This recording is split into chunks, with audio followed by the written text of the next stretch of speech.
Hello দর্শক, আসসালামু আলাইকুম। Welcome back to my channel. আজ আমি শেয়ার করব শীতের 3টি সবজি সংরক্ষণ। শীত তো প্রায় চলেই গেল, তো এখনও কিন্তু সবজির দাম অনেকটাই কম। তো গরম চলে আসতেছে, সবজির দাম কিন্তু বেড়ে যাবে। তো আমি আজকে যে সবজিগুলো সংরক্ষণ পদ্ধতি শেয়ার করব সেগুলো আমাদের কিন্তু অ্যাভেলেবল লাগবে রমজান মাসে।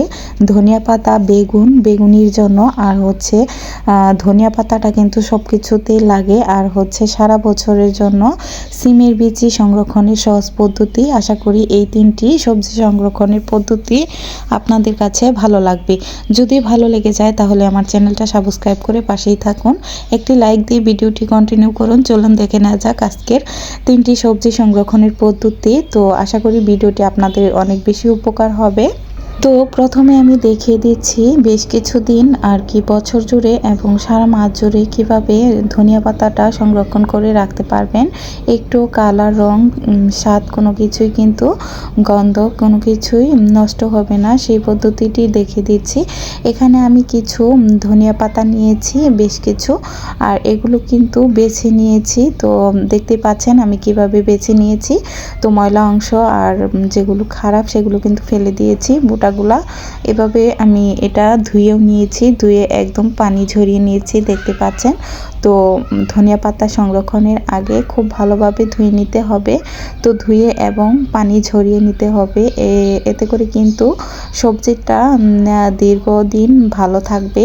তো দেখতে পাচ্ছেন এগুলো আমি এখন অফ ক্যামেরায় কুচি করে কেটে নিয়েছি। আপনারা চাইলে আস্তে আস্তে রাখতে পারেন, তবে কুচি করে রাখলে আমাদের সময়টা কিন্তু বেঁচে গেল, যে আমরা যখন যেটুকু ইচ্ছা বের করে শুধু রান্নাতে ব্যবহার করব, জাস্ট এতটুকুই।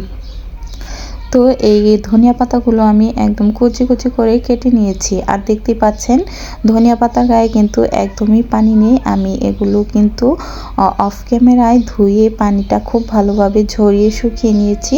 একদমই রোদে শুকানো যাবে না, বাতাসে শুকিয়ে নিতে পারেন অথবা কাপড় দিয়ে মুছে নিতে পারেন, যেভাবে আর কি পানিটা শুষে নিতে পারে আর কি, এরকমভাবে শুকিয়ে নেবেন। তো দেখতে পাচ্ছেন এখন আমি এটি দেখিয়ে দিচ্ছি কিভাবে সংরক্ষণ করবেন সারা বছর জুড়ে এবং পুরো রমজান মাসের জন্য। তো ভিউয়ার্স, আমি এখানে একটা বক্স নিয়েছি, দেখতেই পাচ্ছেন একটু বড় সাইজের, আর এগুলো কিন্তু একটু মোটা টাইপের। আর হচ্ছে ধনিয়া পাতা সংরক্ষণের জন্য বেস্ট বক্স হচ্ছে এই যে দেখতে পাচ্ছেন, আমি একটু মোটা টাইপের বক্সটা নিয়েছি। এটাতে রেখে দিলে কিন্তু দীর্ঘদিন, প্রায় 1 মাসের মতো কিন্তু ধনিয়া পাতাটা হচ্ছে নর্মাল ফ্রিজে ভালো থাকবে, একদমই নষ্ট হবে না। আর এভাবে একটা কাগজ বিছিয়ে দিলাম, তো খাতার আর কি, আপনারা চাইলে টিস্যু দিতে পারেন, তবে খাতার পাতাটা দিলেই ভালো হয় টিস্যুর থেকে। তো আমি একটা খাতার পাতা আর কি ভিতরে দিয়ে দিলাম। আর হচ্ছে এখন আমি এর ভিতরে ধনিয়া পাতাগুলো দিয়ে দেবো। আর এইভাবে এরকম বক্সে রেখে দিলে কিন্তু সব থেকে বেশি ভালো থাকে। আর হচ্ছে, আর দেখতে পাচ্ছেন আমি কাগজের ব্যাগ নিয়েছি। আপনারা চাইলে এগুলো পেপার দিয়ে অথবা খাতার পাতা দিয়ে মুড়িয়ে রেখে দিতে পারেন, এতে করে কিন্তু ধনিয়া পাতাটা একদম বেস্ট, নর্মালের জন্য খুব বেশি ভালো থাকবে। আর হচ্ছে সারা বছরের জন্য কিভাবে সংরক্ষণ করবেন সেটিও আমি দেখিয়ে দিচ্ছি। এটা হচ্ছে নর্মাল ফ্রিজের জন্য, রমজান মাসের জন্য সংরক্ষণ করছি আর কি, পুরো 1 মাসের জন্য। এভাবে রেখে দিলে খুব বেশি ভালো থাকবে। তো এভাবে আমি 2টা কাগজের ব্যাগে ধনিয়া পাতাগুলো দিয়ে দিচ্ছি। আর এভাবে রেখে দিলে কিন্তু একদমই পানি জমবে না কোনো রকম। তো বের করার সাথে সাথে আবার ফ্রিজে রেখে দিতে হবে। আর যেটুকু হালকা পানি যদি ছেড়ে দেয় আর কি, তাহলে এই কাগজের ব্যাগগুলা পানিটা শুষে নিবে আর কি। আর মাঝে মাঝে পারলে ব্যাগটা চেঞ্জ করে দিবেন, যদি পারেন টিস্যু দিয়ে মুড়িয়ে রাখেন যদি, তাহলে টিস্যু চেঞ্জ করে দিবেন। আর খাতা পাতা দিয়ে রাখলে পাতাটা চেঞ্জ করে দিবেন আর কি, অথবা পেপার কাগজ দিয়ে রেখে দিতে পারেন। তো ভিউয়ার্স, এই পদ্ধতিতে আমি পুরো রমজান মাসের জন্য নর্মাল ফ্রিজের জন্য সংরক্ষণ করে রাখলাম আর কি এভাবে। তো এভাবে রাখলে আর কি দীর্ঘদিন নর্মাল ফ্রিজে অনেক বেশি ভালো থাকে। এখন দেখিয়ে দিচ্ছি পুরো সারা বছরের জন্য কিভাবে সংরক্ষণ করবেন। তো দেখেন ভিউয়ার্স, এই যে বক্সে আমি এগুলো আবার আরেকটা বক্সে নিয়ে নিলাম, কিন্তু এটা কিন্তু পেপার কাগজ দিয়ে রাখা যাবে না, ডিপ ফ্রিজে রেখে দিলে কিন্তু পেপার কাগজের সাথে লেগে যাবে। আর হচ্ছে এভাবে যদি ডিপ ফ্রিজে রেখে দেন তাহলে কিন্তু পুরো বছর জুড়ে খেতে পারবেন। তো আমি অল্প কিছু সংরক্ষণ করে দেখিয়ে দিলাম।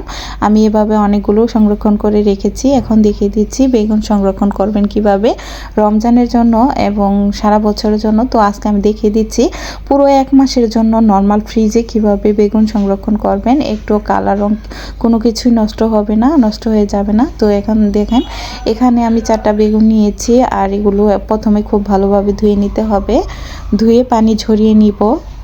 তো এই তো বেগুনগুলো আমি একটু ময়লা ছাড়িয়ে কষলে কষলে পানি দিয়ে ধুয়ে নিচ্ছি। তো সংরক্ষণের আগে কিন্তু খুব ভালোভাবে ধুয়ে নিতে হবে। যে কোনো জিনিস সংরক্ষণের আগে খুব ভালোভাবে ধুয়ে পানি ঝরিয়ে নিলে অনেক বেশি ভালো হয়, জিনিসটা বেশি সেফটি থাকে। তো আর এগুলো সংরক্ষণ করার পর আর কিন্তু বেশি একটা ধোয়ার ঝামেলা থাকে না, ময়লাটা ঝরিয়ে নিলে সরাই নিলে কিন্তু ভালো হয়। তো এগুলো এখন আমি উঠিয়ে পানি ঝরিয়ে নিয়েছি আর কি কাপড় দিয়ে মুছে নিয়েছি। এখন দেখিয়ে দিচ্ছি কিভাবে এটা পুরো রমজান মাসের জন্য নর্মাল ফ্রিজে সংরক্ষণ করেন ডিপ ফ্রিজ ছাড়া।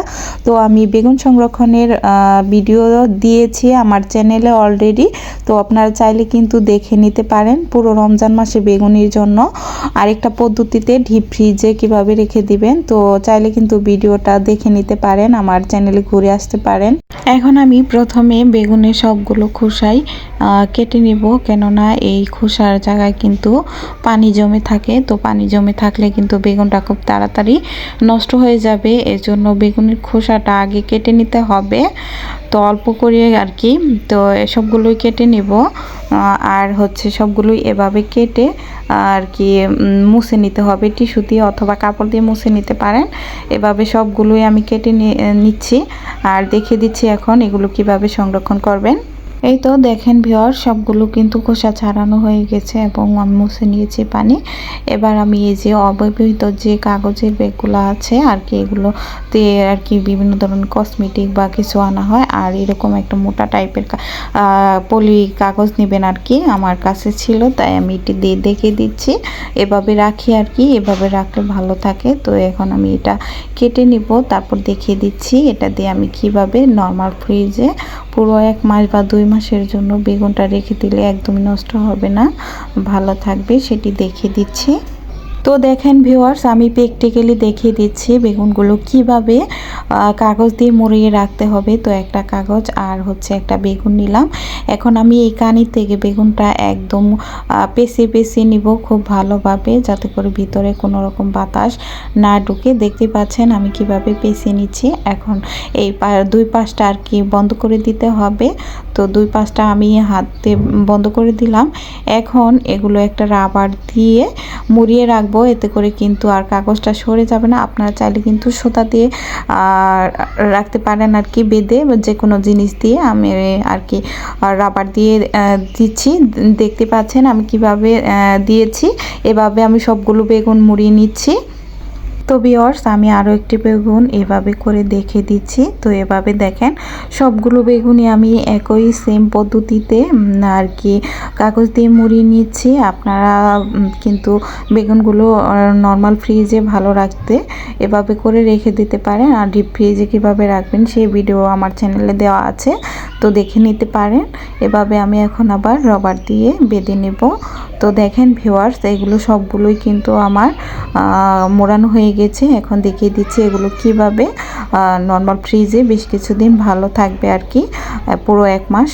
এই তো দেখেন ভিউয়ার্স একটা পলি ব্যাগ নিয়েছি একটু মোটা টাইপের আর কি, আপনারা কিন্তু এরকম একটা পলি ব্যাগ নেওয়ার চেষ্টা করবেন। আর না থাকলে কিন্তু পাতলা টাইপের ওটাও নিতে পারেন, তবে এরকম মোটা টাইপের ব্যাগে রেখে দিলে ভালো হয়। সবগুলো বেগুনই আমি এই ব্যাগে দিয়ে দিচ্ছি। তো এখন আমি এটা স্টেপলার দিয়ে মুড়িয়ে দিব আর কি।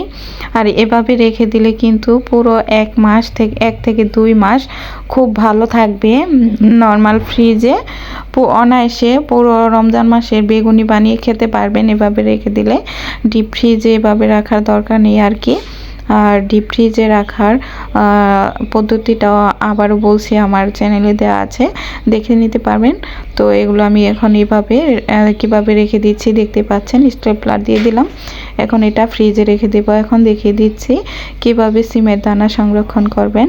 তো ভিডিওর এই পর্যায়ে এসেও যারা এখনও একটি লাইক দেননি প্লিজ লাইক ডান করে দেন, ভিডিওটি বন্ধুদের মাঝে শেয়ার করে দিবেন প্লিজ।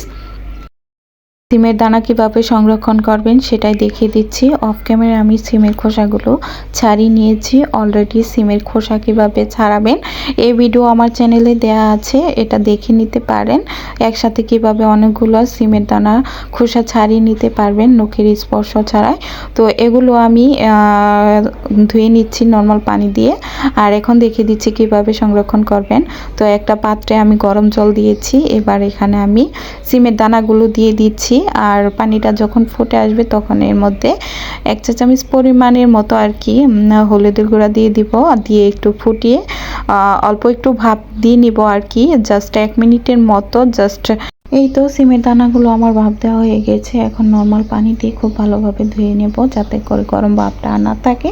এবার একটু এটা ঝরা দিয়ে নেব, শুকিয়ে নেব একটা কাপড়ে। আমি এগুলো ঝরা দিয়ে নিয়েছি।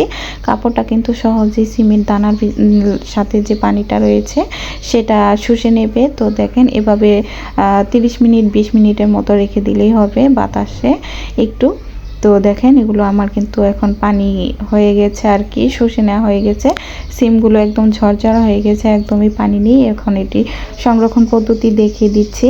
তো দেখেন ভিউয়ার্স, এখানে আমি একটা বক্স নিয়েছি আর এখানে সিমেন্ট দানাগুলো দিয়ে দেব। ছোট বড় দুই ধরনের আর কি আমি 2 রকম বক্স নিয়েছি, দুটাতেই সমানভাবে দিয়ে দেব। আর এটা ডিপ ফ্রিজে রেখে দেব। আর এভাবে রেখে দিলে কিন্তু বছর জুড়ে ভালো থাকবে। আশা করি ভিডিওটি আপনাদের অনেক বেশি ভালো লেগেছে। যদি ভালো লেগে যায় ভিডিওর এই পর্যায়ে এসেও যারা এখনও একটি লাইক দেননি সবাই প্লিজ লাইক দান করে দিয়েন। আর হচ্ছে ভিডিওটি ভালো লাগলে অবশ্যই সবার মাঝে আমার ভিডিওটা শেয়ার করে দিবেন। আর ভিডিও লাস্টে এসে ছোট্ট করে একটি কমেন্ট বলে যাবেন ভিডিওটি আপনাদের কেমন লেগেছে। এভাবে আমি 2টা বক্সে সিমের দানা দিয়ে দিচ্ছি। আর এটা এখন ডিপ ফ্রিজে রেখে দিব। আর এভাবে রেখে দিলে কিন্তু বছর জুড়ে ভালো থাকবে। আশা করি 3টি সবজি সংরক্ষণের ভিডিও আমি শেয়ার করলাম, ভালো লেগেছে আপনার। ভালো থাকবেন। এতক্ষণ ধৈর্য ধরে ভিডিওটি দেখার জন্য অসংখ্য ধন্যবাদ আপনাদেরকে। তো এ পর্যায়ে আপনাদের কাছ থেকে বিদায় নিচ্ছি। দেখা হবে নেক্সট ভিডিওতে এই আশায়। আল্লাহ হাফেজ।